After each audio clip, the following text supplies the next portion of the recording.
Assalamualaikum warahmatullahi wabarakatuh. Selamat pagi semuanya. Hari ini saya akan mencoba menjelaskan materi metabolisme mikromineral atau trace mineral, yaitu mangan, tembaga, dan iodin. Sebagai overview singkat ya, jadi trace minerals ini memang merupakan mineral yang jumlahnya sangat sedikit, hanya kurang dari 0,01% dari total berat badan tubuh, dan kebutuhannya juga sangat sedikit. Kurang lebih rata-rata hanya kurang dari 100 mg per hari. Walaupun kebutuhannya sangat sedikit, tetapi fungsi dari trace mineral ini masih sangat vital sekali bagi tubuh, dan karena kebutuhannya sedikit tersebut, dapat dipenuhi dengan konsumsi makanan yang bervariasi, sehingga jarang juga ditemukan defisiensi dari trace mineral. Pertama, saya akan membahas mineral manganes atau mangan. Ya, secara umum jumlah mangan di dalam tubuh sekitar 10-20 mg pada orang dengan berat badan sekitar 70 kg. Jika 1 kg setara dengan 100.000 mg, jadi kadar mangan setara dengan kurang lebih 0,00003% saja dari berat badan. Nah, di dalam tubuh, mangan terdapat dalam dua bentuk, yaitu Mn2+ dan Mn3+. Kebiasaan konsumsi mangan pada populasi Amerika berkisar antara 1,6 sampai 1,3 mg per hari. Kemudian untuk data di Indonesia masih belum diketahui, karena memang database makanan di Indonesia juga belum mengakomodir kandungan mangan di semua jenis bahan makanan. Akan tetapi di Indonesia sudah ada rekomendasi asupan mangan dalam angka kecukupan gizi, yaitu sebesar 2,3 mg untuk dewasa laki-laki dan 1,8 mg untuk dewasa perempuan, ditambah 2 mg untuk perempuan yang hamil, dan 2,6 untuk perempuan yang menyusui. Tabel di sebelah kanan ini menunjukkan kandungan mangan pada beberapa bahan makanan, mostly sumbernya dari pangan nabati, seperti gandum, tepung terigu, kemudian olahan gandum dan tepung terigu atau roti, kacang-kacangan, biji-bijian, kemudian root vegetable seperti wortel, sayur-sayuran dan buah-buahan itu juga mengandung mangan. Teh itu juga mengandung mangan dalam jumlah yang cukup besar, ya, karena teh seperti kita tahu juga berasal dari sumber tanaman. Nah, untuk penyerapan mangan sendiri, mangan ini termasuk salah satu jenis trace mineral dengan tingkat penyerapan yang rendah atau poorly absorbed, dengan kisaran penyerapan hanya sekitar kurang dari 5%, range-nya 1-14%, dan jumlah mangan yang disirkulasi di dalam tubuh sekitar 1-2 mikrogram per desiliter atau setara dengan kurang lebih 2 mikromol per liter darah. Nah, absorpsi mangan sendiri terdiri dari dua jenis atau dua mekanisme yang berbeda ya. Yang pertama yaitu difusi pasif antar sel, dan yang kedua yaitu transport aktif dengan transporter DMT1 atau divalent mineral transporter 1. Next, kita akan lihat gambaran dari absorpsinya. Nah, ini merupakan gambar absorpsi mangan ya. Mangan ini diabsorpsi dalam jejunum dengan dua mekanisme. Ini mekanisme pertama yaitu difusi pasif ya. Difusi pasif ini terjadi penyerapan langsung Mn2+ antar sel tanpa membutuhkan transporter ya. Jadi terjadi di antara sel. Kemudian mekanisme kedua yang lebih sering terjadi yaitu transport aktif dengan bantuan transporter DMT1. Ya, jadi untuk masuk ke dalam sel dia membutuhkan transporter DMT1. Ini adalah dua jenis mekanisme absorpsi dari mangan. Nah, untuk absorpsi mangan ini mostly terjadi atau diserap dalam bentuk Mn2+ ya di usus halus. Kemudian di dalam duodenum Mn ini juga bisa diserap kemudian dikonversi menjadi Mn3+. Nah, ketika asupan makanan dengan kadar magnesium yang cukup tinggi, manganes bukan magnesium ya. Jadi ketika asupan makanan dengan kadar mangan yang tinggi, maka tingkat absorpsi akan menurun untuk menjaga agar tidak terjadi toksisitas. Ya, di sisi lain bisa juga dengan meningkatkan ekskresinya. Jadi ini adalah mekanisme tubuh untuk menjaga homeostatis dari mangan itu sendiri. Nah, beberapa faktor yang dapat mempengaruhi absorpsi dari mangan, pertama yang dapat membantu atau enhance absorpsinya, contohnya yaitu histidin dan sitrat. Histidin ini merupakan salah satu jenis asam amino ya, jadi sumber protein seperti daging, kemudian ikan, unggas, kacang-kacangan, biji-bijian, itu merupakan beberapa bahan makanan yang bisa membantu penyerapan dari mangan. Sedangkan sitrat banyak terkandung dalam buah-buahan yang asam seperti lemon, berbagai macam jenis jeruk, serta grapefruit, ya, dan berbagai jenis buah-buahan sitrat yang lainnya. Sedangkan zat yang dapat mengurangi penyerapan Mn atau mangan yaitu serat, fitat, oksalat, kemudian ada zat besi, koper, zinc, dan kalsium. Akan tetapi, mekanisme inhibitornya masih inkonklusif atau tidak dapat dijelaskan secara pasti. Salah satu mekanisme yang mungkin menjelaskan adalah karena mangan, zat besi dan zinc memerlukan transporter yang sama untuk absorpsi, ya, sehingga menyebabkan adanya kompetisi antar zat gizi in terms of penyerapannya. Bisa kita lihat di gambar sebelumnya ya ini, jadi nggak cuma Mn saja yang membutuhkan transporter di MT1, tetapi Fe dan Zn di satu sisi juga membutuhkan transporter yang sama, sehingga hal ini bisa menjadi salah satu alasan mengapa Fe dan Zn ini bersifat inhibitor terhadap mangan.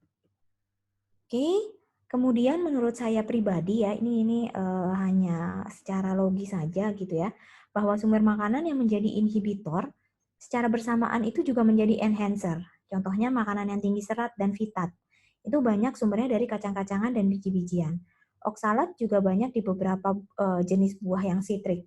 Jadi masih sangat membingungkan gitu ya antara yang enhancer itu di satu sisi juga menjadi inhibitor gitu. Jadi kayak satu bahan makanan itu ada zat inhibitor dan ada juga enhancernya. Oleh karena itu hasil penelitiannya sangat banyak dan menghasilkan hasil yang berbeda-beda. Oleh karena itu disebutkan di beberapa referensi ya terutama pada buku textbook gitu ya. Hal tersebut masih inkonklusif. Next, untuk transport dan penyimpanan dari mangan, ya.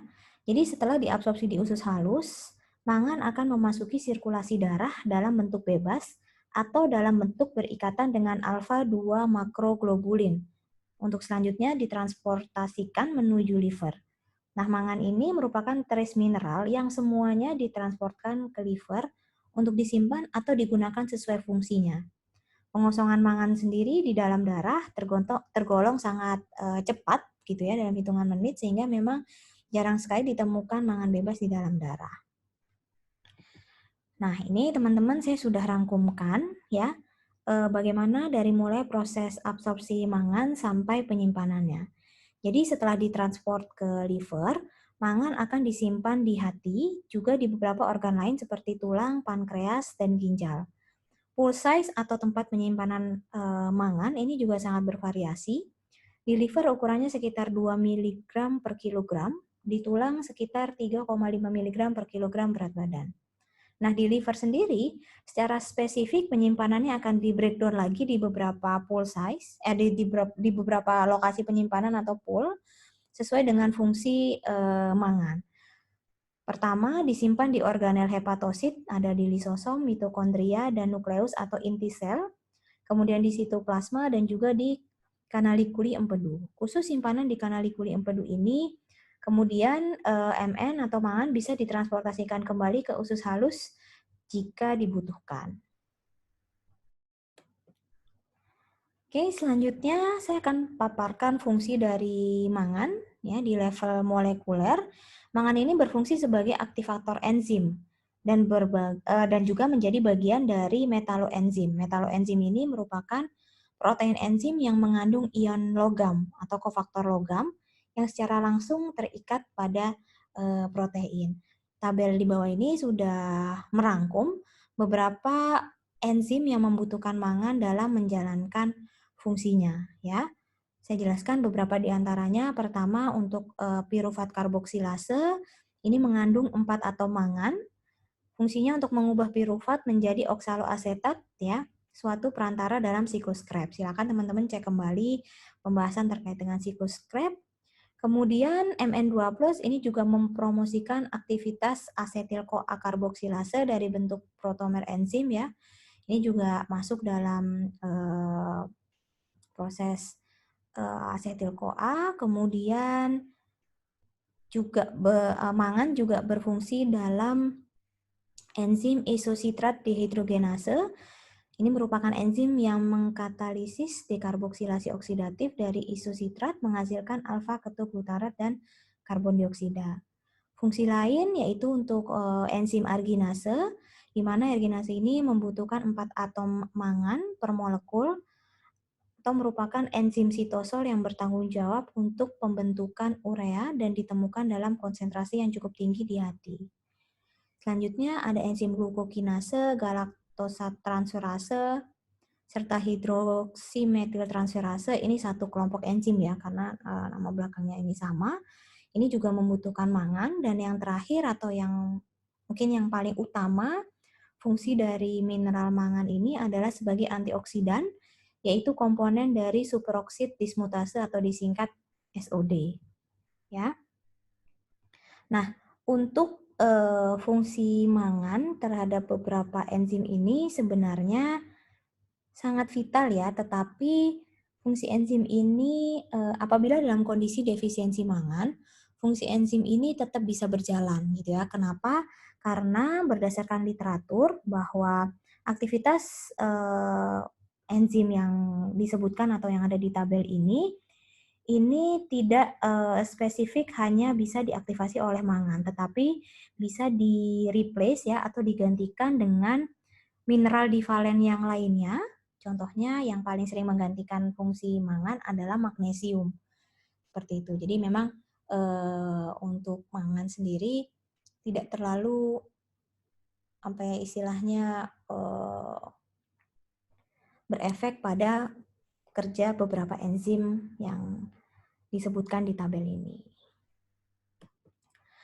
Kemudian, ini saya akan lebih memperjelas terkait fungsi mangan terhadap antioksidan ya. Jadi SOD atau superoksid dismutase ini merupakan enzim yang berperan dalam reaksi antioksidan. Dapat membantu mengeliminasi radikal bebas, ya. Contohnya mencegah peroksidasi lipid oleh radikal bebas serta melindungi sel terhadap stres oksidatif.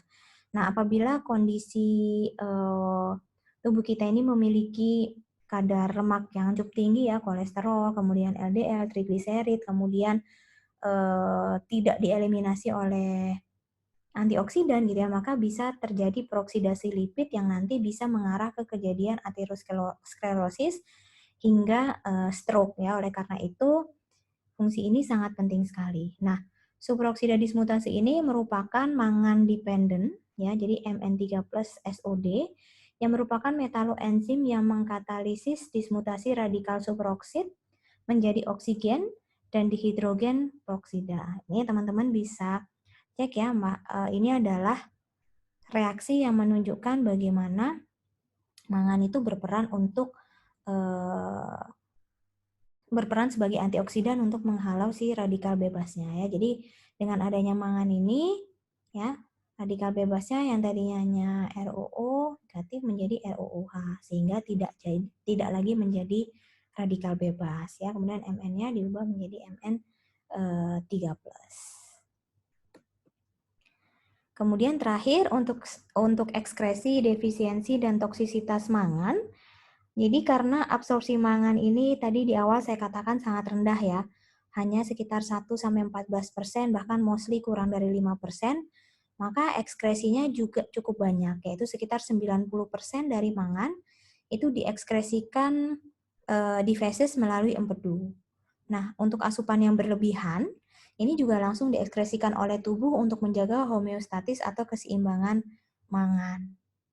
Untuk defisiensi sendiri, ini jarang sekali terjadi, ya. Sedangkan toksisitasnya ini memungkinkan terjadi pada individu yang mengalami gagal fungsi hati atau liver failure, ya, karena tubuh tidak lagi mampu untuk menjaga homeostatis atau keseimbangan dari mangan, jadi tidak bisa mengekspresikan kelebihan mangan. Akibatnya, mangan terakumulasi di otak. Nah, ini menyebabkan beberapa gangguan fungsi saraf seperti gejala Parkinson ya atau tremor yang tidak bisa dikendalikan, serta dapat juga menurunkan kapasitas ingatan. Oke, selanjutnya kita masuk ke pembahasan mineral yang kedua, yaitu tembaga atau copper atau Cu. Nah, pertama jumlah mineral Cu di dalam tubuh itu berkisar antara 50 sampai 150 mg. Ini lebih banyak ya dibandingkan dengan jumlah mangan. Kemudian untuk tembaga ini ditemukan dalam bentuk cuprus atau Cu1+ ya dan atau cuprik dengan rumus kimianya Cu2+. Nah, selain berasal dari makanan, tembaga ini juga sudah secara alami gitu ya, sudah dihasilkan oleh saluran pencernaan kita. Misalnya sekresi di saliva itu kurang lebih sekitar 400 mikrogram. Kemudian di asam lambung itu sekitar 1000 mikrogram, di pancreatic juice sekitar 1300 mikrogram dan di duodenal juice sekitar 2200 mikrogram. Kebutuhan sehari untuk dewasa sendiri berdasarkan angka kecukupan gizi di Indonesia itu sekitar 900 mikrogram atau sekitar 1 miligram ya, kurang lebih ya. Nah, beberapa bahan makanan yang tinggi Cu, ini teman-teman bisa cek di tabel yang sebelah kanan ya. Ini satuannya adalah kandungan tembaga miligram per 100 gram bahan makanan. Nah, ini untuk sumber yang paling banyak bisa kita lihat itu ada di seafood, terutama pada tiram. Ini sekitar 4,40 mg per 100 gram. Jadi konsumsi seperempat porsi dari tiram saja itu sudah bisa memenuhi kebutuhan tembaga harian. Lobster itu juga cukup tinggi. Kemudian bahan makanan lain yang tinggi ada di hati sapi dan hati ayam. Kemudian daging sapi. Dari sumber nabati itu ada polong-polongan, biji-bijian, kacang-kacangan, dan juga kokoa ya. Di kokoa ini juga cukup tinggi, sekitar 3,79 mg per 100 gram kokoa. Selanjutnya untuk absorpsi dan transport tembaga. Jadi untuk absorpsi tembaga ini sangat bergantung pada status tembaga dalam tubuh. Kemudian bergantung juga pada konsumsi campuran bahan makanan serta kehadiran mineral divalen lainnya, misalnya Fe2+, Ya2+, atau Mg2+, dan lain sebagainya ya. Jadi kalau misalnya ada mineral divalen lainnya, nanti akan bisa mengganggu absorpsi dari tembaga. Absorpsi tembaga sendiri berlangsung di usus halus dengan rate sekitar 50% dari asupan makanan, dan kondisi asam merupakan kondisi yang paling baik untuk penyerapan Cu. Di slide sebelumnya, saya akan menjelaskan bahwa tembaga ini secara alami memang disekresi pada saluran pencernaan ya. Nah, namun beberapa jus yang dihasilkan, utamanya pancreatic juice, kemudian duodenal juice, itu sifatnya basah. Jadi walaupun tembaga yang disekresi itu dalam jumlah yang cukup banyak gitu ya, tetapi absorpsinya itu kurang maksimal. Nah, secara sederhana, setelah diabsorpsi di usus halus, kemudian tembaga akan ditransport oleh albumin menuju liver untuk kemudian membentuk ceruloplasmin. Ya, ini nanti akan kita bahas juga lebih lanjut. Nah, ini merupakan gambaran metabolisme Cu. Ya, jadi saya coba jelaskan secara rinci. Jadi yang pertama, tembaga diserap di seluruh usus halus, terutama duodenum. Tetapi lambung ini juga memiliki daya serap, walaupun daya serapnya tidak terlalu baik ya, atau tidak sebanyak absorpsi di usus halus, tetapi karena tadi saya sebutkan tembaga ini sangat baik penyerapannya di environment atau di lingkungan yang asam, nah sedangkan di lambung ini kan juga karena ada asam lambung, kondisinya asam, nah ini bisa membantu penyerapan tembaga, tapi tidak sebanyak penyerapan di duodenum. Oke. Pertama, dari proses ini, ya, cuprum bisa diserap di lambung dalam bentuk Cu2+ maupun dalam bentuk Cu1+. Kemudian di usus halus, mekanisme absorpsi pertama melalui brush border, yaitu secara difusi pasif. Ya, ini yang pertama. Tetapi bagaimana mekanisme difusi pasif ini sebenarnya tidak sepenuhnya bisa dijelaskan dan dipahami ya. Nah, karena itu di gambarnya sendiri diberi tanda tanya gitu ya, karena memang mekanismenya belum sepenuhnya bisa dijelaskan. Ada kemungkinan bahwa tembaga di luminal ini harus terikat dulu pada lignan yang lebih mudah diserap untuk absorpsi yang efektif. Kemudian mekanisme absorpsi yang kedua itu dilakukan secara aktif gitu ya dengan bantuan transporter tembaga utama yaitu CTR1 ya. Ini adalah transporter utama. Kemudian juga bisa melalui transporter mineral divalen 1 atau DMT1 ya, yang juga disebut transporter kation divalen atau DCT, tetapi terms yang lebih sering digunakan sih DMT ya. Ini juga bisa digunakan atau menjadi transporter tembaga, terutama tembaga dalam bentuk Cu1+, ya. Beberapa penelitian melaporkan adanya persaingan atau kompetisi antara zat besi dan tembaga untuk penyerapan membran ya menggunakan DMT1. Ya ini hampir mirip tadi dengan yang mangan ya, bahwa ada kation divalen lain yang juga membutuhkan transporter yang sama gitu ya, sehingga menyebabkan terjadinya kompetisi ya.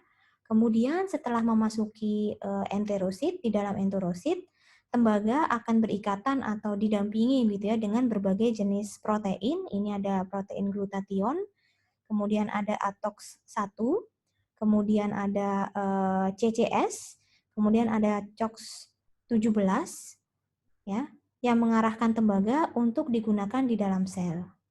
Kemudian tembaga baru bisa dikeluarkan ya dari keluar enterosit dengan bantuan ATP7A. Ya, jadi ini adalah terjadi aktif transport lagi untuk mengeluarkan tembaga dari enterosit ke sel target. Ini melalui bantuan dari ATP7A. Nah, seperti halnya untuk sistem transportasi yang lainnya, ketika konsentrasi Cu pada diet kita rendah ya, jadi kita asupan makanannya itu kurang Cu atau kurang bervariasi, maka Cu atau tembaga ini akan diangkut terutama melalui jalur mediator pembawa yang aktif ya, melalui atau dengan bantuan transporter baik HCTR maupun DMT1. Sedangkan proses difusi pasif ini biasanya mengakomodasi konsentrasi yang lebih tinggi, atau ketika asupan kita tinggi maka akan terjadi proses difusi yang pasif. Nah, selanjutnya ini adalah lanjutan dari proses metabolisme tembaga ya. Setelah tembaga diserap oleh enterosit, kemudian tembaga akan berpindah ke darah yang diikat oleh albumin ya. Untuk waktu paruh tembaga yang terikat albumin adalah sekitar kurang lebih 10 menit ya. Kemudian tembaga dikirim ke hati ya. Jadi ini adalah hati. Tembaga kemudian dikirim ke hati di mana kemudian tembaga tersebut dimasukkan ke dalam protein transport alfa globulin yang disebut juga sebagai seruloplasmin. Nah, seruloplasmin ini dapat membawa kurang lebih 6 atom tembaga. Nah, diperkirakan 60-95% tembaga plasma diangkut oleh protein ini. Nah, kadar tembaga dalam darah sendiri itu hanya sekitar 1 mikrogram per mililiter, sedangkan seruloplasmin bervariasi dari 15 hingga 60 mg per desiliter. Artinya bahwa bentuk tembaga yang lebih banyak digunakan oleh tubuh adalah yang berikatan dengan seruloplasmin. Nah, seruloplasmin ini tidak hanya berguna dalam mengangkat tembaga ke semua bagian tubuh gitu ya, ke semua jaringan, ke semua sel, tetapi juga memiliki aktivitas enzim seperti peroksidase, amida oksidase, dan juga sebagai superoksid dismutase yang tadi fungsinya sama seperti mangan, yaitu sebagai antioksidan. Ya, nah ini beberapa enzim ya yang kerjanya dibantu oleh seruloplasmin. Nah, beberapa faktor yang dapat meningkatkan penyerapan tembaga yaitu histidin, ya, asam amino histidin, asam amino yang mengandung sulfur seperti metionin dan sistein. Nanti teman-teman untuk penugasan bisa lebih detail ya mencari kira-kira apa saja sih bahan makanan yang mengandung asam amino metionin, sistein, dan juga histidin. Kemudian organik asid selain vitamin C, ya. Contohnya sitrik, kemudian gluconic acid, lactic acid, acetic acid, dan juga malic acid. Ya. Sedangkan inhibitornya terdiri dari fitat, terutama yang ada banyak dalam makanan nabati, seperti sereal dan kacang-kacangan. Kemudian zat besi, zinc, dan kalsium, ini karena sama-sama kation divalen tadi ya, 2+ sehingga membutuhkan transporter yang sama sehingga bisa menghambat absorpsinya. Kemudian vitamin C ternyata juga berperan sebagai inhibitor karena dapat mengurangi tembaga dari kondisi Cu2+ menjadi kondisi tembaga yang kurang mudah diserap, yaitu Cu1+. Ya, sehingga ini bisa menjadi penghalang absorpsi atau penyerapan dari tembaga. Terakhir adalah konsumsi antasida yang berlebihan, ya, atau lingkungan saluran pencernaan dengan pH yang tinggi. Kalau konsumsi antasida yang berlebihan ini juga bisa membuat lingkungan menjadi lebih tinggi gitu ya pH-nya. Nah, sedangkan untuk tembaga ini seperti tadi yang saya sebutkan, dia sangat baik sekali diserap pada kondisi yang asam. Next, untuk fungsi tembaga yang paling penting ya, yang pertama yaitu sebagai komponen seruloplasmin. Seruloplasmin ini merupakan enzim yang mengkatalisasi oksidasi besi dari Fe2+ menjadi Fe3+ dari penggabungan ke dalam transferin. Nah, tanpa aktivitas feroksidase yang bergantung pada tembaga, zat besi tidak akan bisa dimobilisasi dari jaringan, sehingga defisiensi tembaga atau Cu ini bisa menyebabkan anemia defisiensi besi. Ya. Kemudian fungsi penting yang kedua yaitu sebagai komponen suproksida dismutase atau SOD yang merupakan enzim yang terlibat dalam reaksi antioksidan dengan mekanisme yang kurang lebih sama dengan mangan. Nah, berikut ini adalah gambaran peran seruloplasmin dalam metabolisme zat besi. Ya. Jadi seruloplasmin atau yang juga dikenal sebagai feroksidase 1 ya mengoksidasi mineral terutama besi, zat besi dalam bentuk Fe2+, kemudian juga mengoksidasi mangan ya. Nah, Fe2+ ini harus dioksidasi menjadi Fe3+ agar zat besi dapat mengikat transferin sehingga dapat diangkut ke jaringan. Ya, ini teman-teman bisa lihat bagaimana reaksi kimianya bisa terjadi begitu. Jadi dari seruloplasmin dengan Cu2+ ini mengubah ferus menjadi Fe3+, kemudian seruloplasmin jadi berikatan dengan Cu1+ karena dia memberikan satu ikatannya ke ferus tadi ya, Fe2+. Seperti itu. Jadi ini adalah fungsi yang sangat penting sekali dan erat kaitannya dengan kondisi anemia defisiensi zat besi. Nah, untuk ekskresi, tembaga ini mostly diekskresi melalui empedu ya, jadi diekskresi di feses. Asupan diet rendah tembaga ini dapat menghasilkan ekskresi tembaga yang juga rendah dalam feses. Dengan kata lain, ekskresi tembaga via biliar atau via empedu diatur untuk menjaga keseimbangan tembaga. Ya, jadi memang kalau misalnya kita bicara metabolisme, pasti tubuh itu juga punya mekanisme bagaimana ketika kurang, kemudian ekskresinya tidak terlalu banyak ya, tapi ketika lebih ekskresinya harus dilebihkan supaya menjaga keseimbangan jumlah mineral tersebut di dalam tubuh. Untuk defisiensi dan toksisitas tembaga ya. Untuk kekurangan tembaga sendiri jarang terjadi pada manusia yang mengkonsumsi berbagai macam makanan. Ya.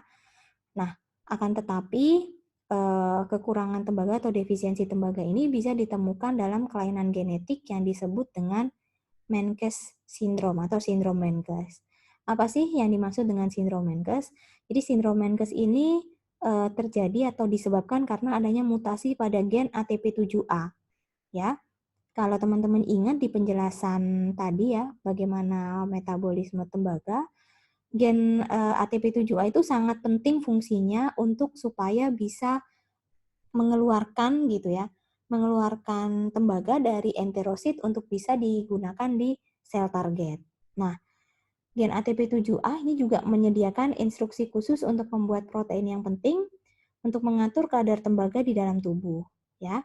Sehingga ketika ATP7A ini defisiensi gitu ya, atau bermutasi, seperti gambar di sebelah kanan ini, tembaga akhirnya tidak bisa ditransfer ke sel target gitu ya. Semuanya dikeluarkan gitu ya. Jadi tidak bisa digunakan, gitu, tidak bisa ditransport maupun disimpan, akhirnya langsung diekspresikan melalui ginjal.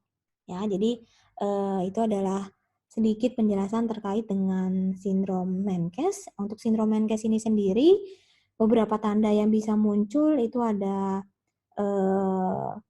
rambut keriting yang jarang, kerusakan sistem saraf, ya, kemudian kegagalan untuk menambah berat badan atau tumbuh pada tingkat yang tidak diharapkan, atau bisa dikatakan gagal berkembang gitu ya. Ada beberapa karakteristik dari Menkes syndrome. Nah, salah satu karakteristik utama dalam defisiensi tembaga adalah anemia ya. Sudah saya katakan, ini ada kaitannya dengan fungsi tembaga yang berkaitan dengan seruloplasmin mengubah Fe2+ menjadi Fe3+. Nah, ini berkaitan, saling berkaitan ya. Jadi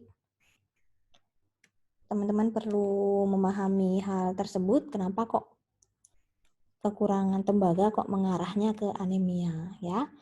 Selain itu ada juga beberapa hasil penelitian yang menemukan pada bayi yang diberi formula atau susu formula dengan kadar tembaga yang rendah itu mengalami diare kronis dan malabsorpsi. Akan tetapi sekali lagi mekanismenya belum dijelaskan secara pasti ya.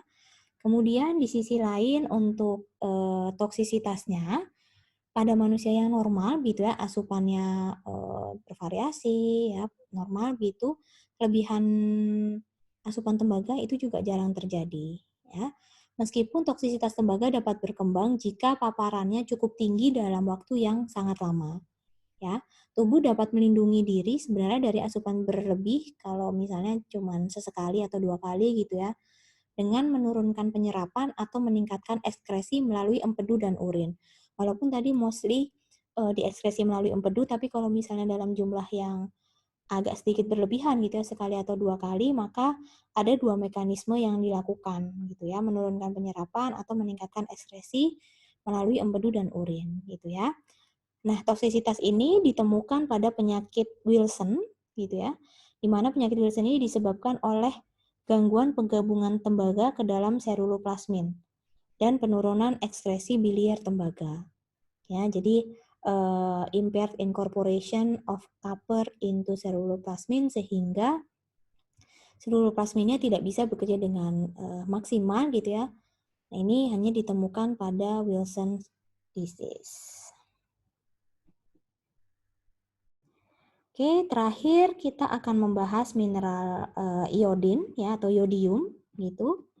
Berbeda dengan 2 mineral sebelumnya yang masuk dalam kategori mineral logam gitu ya. Yodium ini mineral non logam, biasanya ditemukan dan berfungsi dalam bentuk ioniknya yaitu iodida atau rumus kimianya I-min, min 1 dengan jumlah sekitar 15 hingga 20 mg iodida di dalam tubuh manusia, kurang lebih sama dengan jumlah mineral mangan.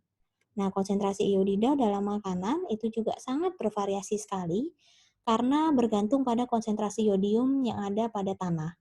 Jadi kadar yodium di dalam tanaman misalnya ya, ini tergantung di mana tanaman tersebut ditanam. Begitu juga dengan produk hewani. Kandungan yodium ini bergantung pada apa yang dimakan oleh hewan tersebut. Kalau yang dikonsumsi sama hewan adalah tanaman-tanaman yang kaya akan yodium, ya kemungkinan pangan hewani tersebut juga mengandung yodium dalam jumlah yang cukup. Untuk kebutuhan dewasa atau angka kecukupan gizi yodium itu sekitar 150 mikrogram per hari ya. Dan ini adalah beberapa bahan makanan yang tinggi kandungan yodiumnya ya. Ada seawater fish, kemudian ini ikan laut ya, kemudian ada ikan air tawar. Kalau dibandingkan antara keduanya, kadar yodiumnya itu lebih banyak yang ikan laut ya. Kemudian pada beberapa jenis susu dan olahannya seperti yogurt, ini juga cukup tinggi 60-80 mikrogram per cup. Kemudian pada telur, daging, ya ini juga mengandung yodium dalam jumlah yang cukup banyak juga. Kemudian kacang-kacangan, roti, ya Dan yang terakhir ini mungkin yang sering kita temui ya, yaitu dalam garam beriodium, itu 1/4 sendok teh itu mengandung kurang lebih 68 mikrogram. Jadi konsumsi setengah sendok teh garam beriodium saja sebenarnya sudah mencukupi kebutuhan iodium harian. Nah, untuk absorpsi iodium atau penyerapan itu terjadi sangat baik ya, sekitar 95-100% dari yang dikonsumsi. Iodium dalam diet atau dalam bahan makanan ya, ini biasanya terikat dengan asam amino atau ditemukan dalam bentuk bebas, terutama dalam bentuk iodet atau io3-min ya, atau iodida imin ya. Nah, selama proses pencernaan, ikatan organik dalam iodet ini harus dibebaskan ya. Misalnya pada roti gitu ya. Iodet ini akan direduksi menjadi iodida oleh glutation terlebih dahulu ya, sehingga kemudian bisa diserap. Nah, sejumlah kecil asam amino yang teriodinasi dan bentuk organik iodida lain yang lolos dari pencernaan dapat diserap tetapi tidak seefisien ion idoda. Jadi memang yang paling efisien itu adalah dalam bentuk iodida atau I-1 ya. I1- ya, sama aja lah. Oke. Nah, iodida diserap dengan cepat dan sepenuhnya di seluruh saluran pencernaan ya, termasuk lambung. Jadi sangat sedikit iodida yang muncul dalam feses atau sangat sedikit iodida yang diekskresikan. Nah, setelah penyerapan, iodida bebas muncul dalam darah ya.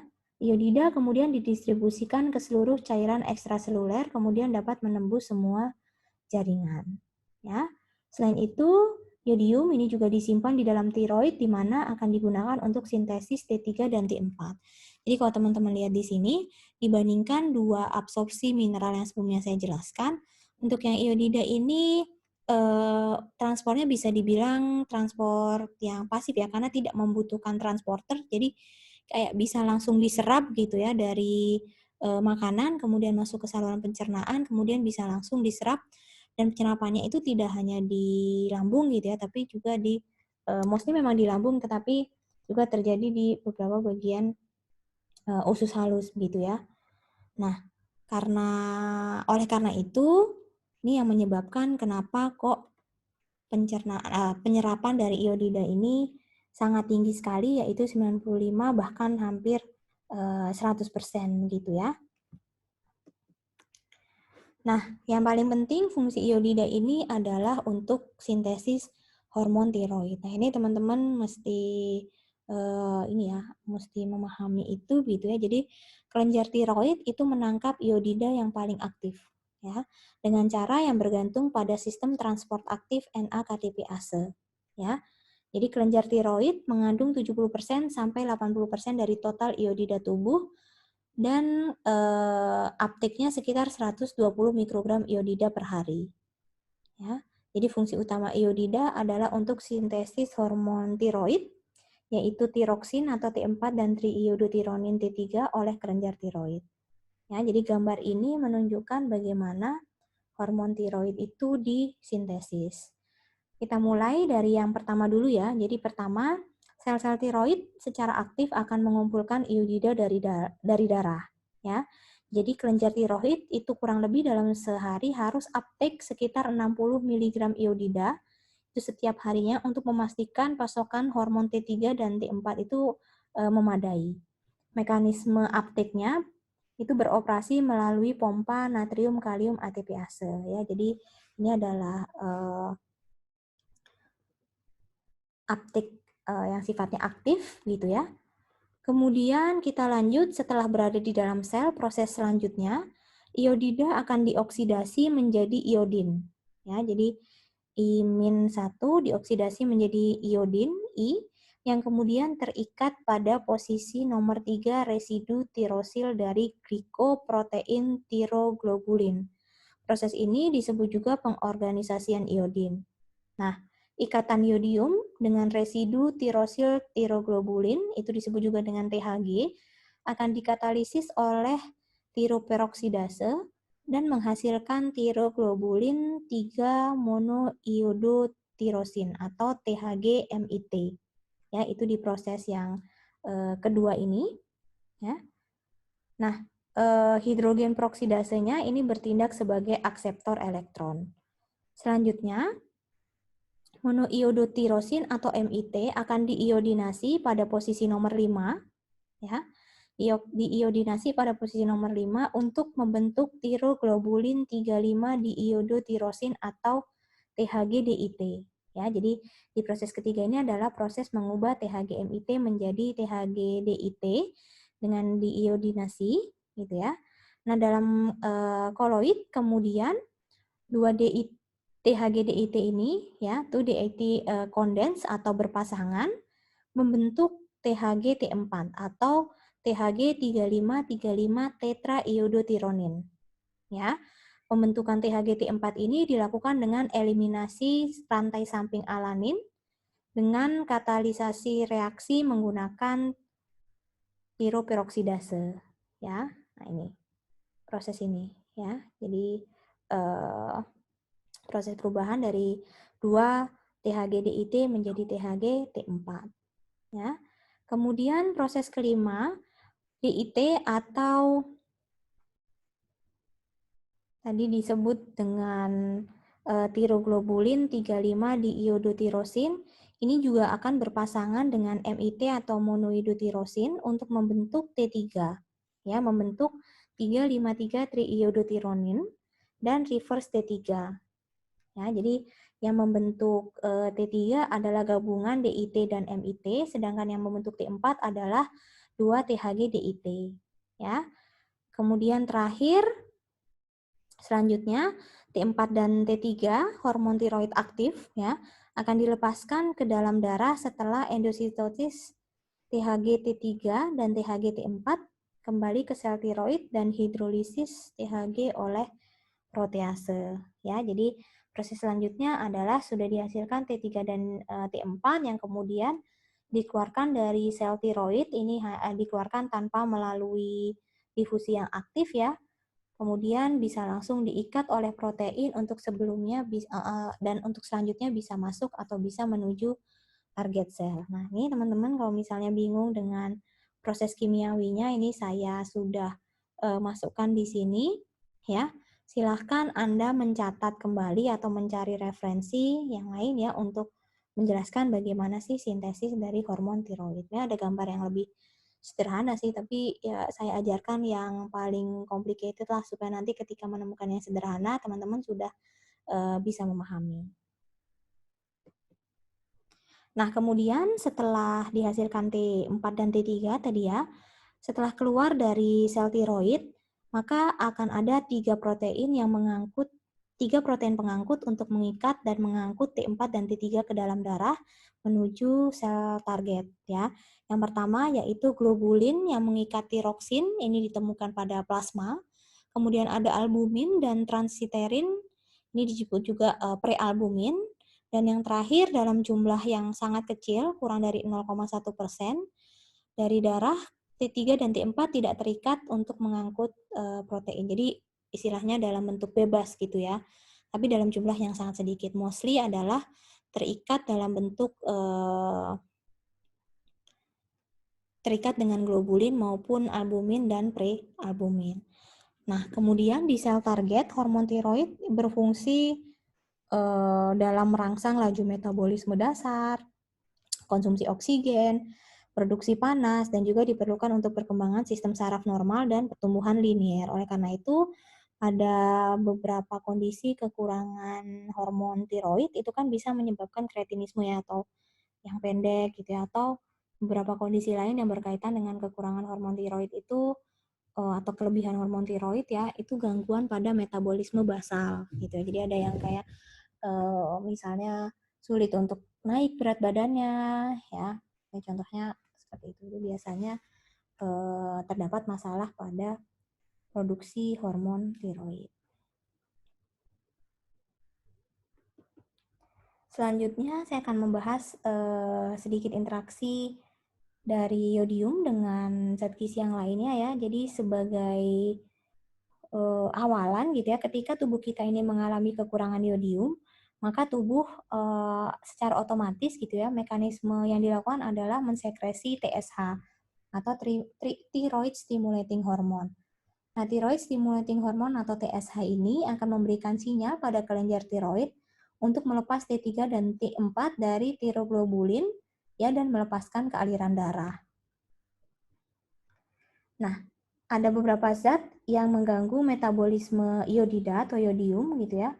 Dengan cara menghambat hormogenesis tiroid, ini disebut sebagai goitrogen. Ya, jadi kalau teman-teman dengar istilah goitrogen ini erat sekali kaitannya dengan iodium karena bisa mengganggu metabolisme iodida.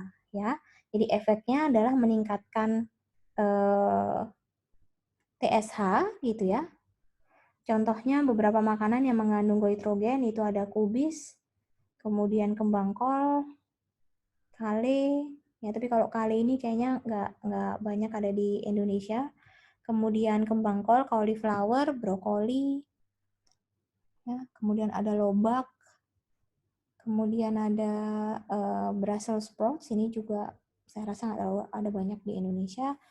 Kemudian yang selanjutnya ada juga dari singkong. Ya, nah singkong ini yang kandungan goitrogennya cukup tinggi dan sering juga dikonsumsi oleh populasi di Indonesia ya. Jadi nggak cuma singkongnya tapi termasuk juga daun singkongnya itu juga memiliki kandungan goitrogen yang cukup tinggi dan bisa menghambat penyerapan dari iodium. Untuk ekskresi iodium itu terutama dikeluarkan melalui urin. Ini jadi melalui ginjal, kemudian dikeluarkan di urin. Nah, sejumlah kecil dari empedu itu juga diekskresikan dalam feses, tapi jumlahnya sangat kecil, kurang lebih hanya 20% dari total yang diekskresikan gitu ya. Nah, untuk defisiensi iodium paling sering dikaitkan dengan kurangnya konsumsi makanan sumber iodium atau insufisiensi diet iodium gitu ya. Nah, untuk insufisiensi diet iodium ini biasanya lebih sering terjadi pada wilayah pegunungan atau wilayah-wilayah yang jauh dari pantai, ya. Karena kenapa ya? Karena tadi kan saya bilang di awal kalau misalnya konsumsi atau kadar iodium di dalam makanan itu sangat bervariasi tergantung dari kondisi tanahnya. Nah, kondisi tanah di wilayah pegunungan atau yang jauh dari pantai ini mostly adalah kurang mengandung iodium gitu, sehingga bahan makanannya juga kurang mengandung iodium ya. Akan tetapi sekarang sebenarnya untuk masalah tersebut sudah sangat terselesaikan dengan adanya program garam beriodium ya, sehingga mengurangi sangat signifikan sekali dalam mengurangi dampak kekurangan iodium. Nah, untuk defisiensi iodium itu bisa juga terjadi karena konsumsi goitrogen yang cukup tinggi ya. Untuk karakteristik defisiensi iodium yang paling tampak atau yang paling terlihat secara nyata adalah pembesaran kelenjar tiroid ya, karena kayak gampangnya itu kelenjar tiroid itu dipaksa secara terus-menerus untuk memproduksi T3 dan T4 ya. Itu akhirnya semakin lama mengalami pembesaran kelenjar tiroid. Sedangkan toksisitas itu sebenarnya juga jarang terjadi dan tetapi masih bisa terjadi apabila melakukan atau mengkonsumsi suplementasi dosis tinggi dengan kadar kurang lebih sekitar 1.100 mikrogram per hari. Ya, jadi toksisitasnya baru bisa disebabkan akibat suplementasi yang terlalu berlebihan. Nah, konsentrasi iodium urin sendiri itu ditemukan apabila ditemukan dalam level lebih dari sama dengan 500 mikrogram per liter, ini sudah bisa dikaitkan dengan peningkatan volume tiroid yang pada gilirannya akan menunjukkan disfungsi tiroid. Ya, jadi bisa dilihat gitu ya apabila iodium yang dikeluarkan melalui urin itu dalam jumlah yang cukup tinggi, maka bisa jadi prediktor oh mungkin ada masalah nih dengan disfungsi tiroid gitu ya, atau masalah suplementasi yang terlalu tinggi ya, jadi seperti itu. Oke, sekian penjelasan dari saya. Nanti kita lanjutkan diskusinya via Zoom dan juga via WhatsApp ya. Terima kasih atas perhatiannya. Saya akhiri. Wassalamualaikum warahmatullahi wabarakatuh.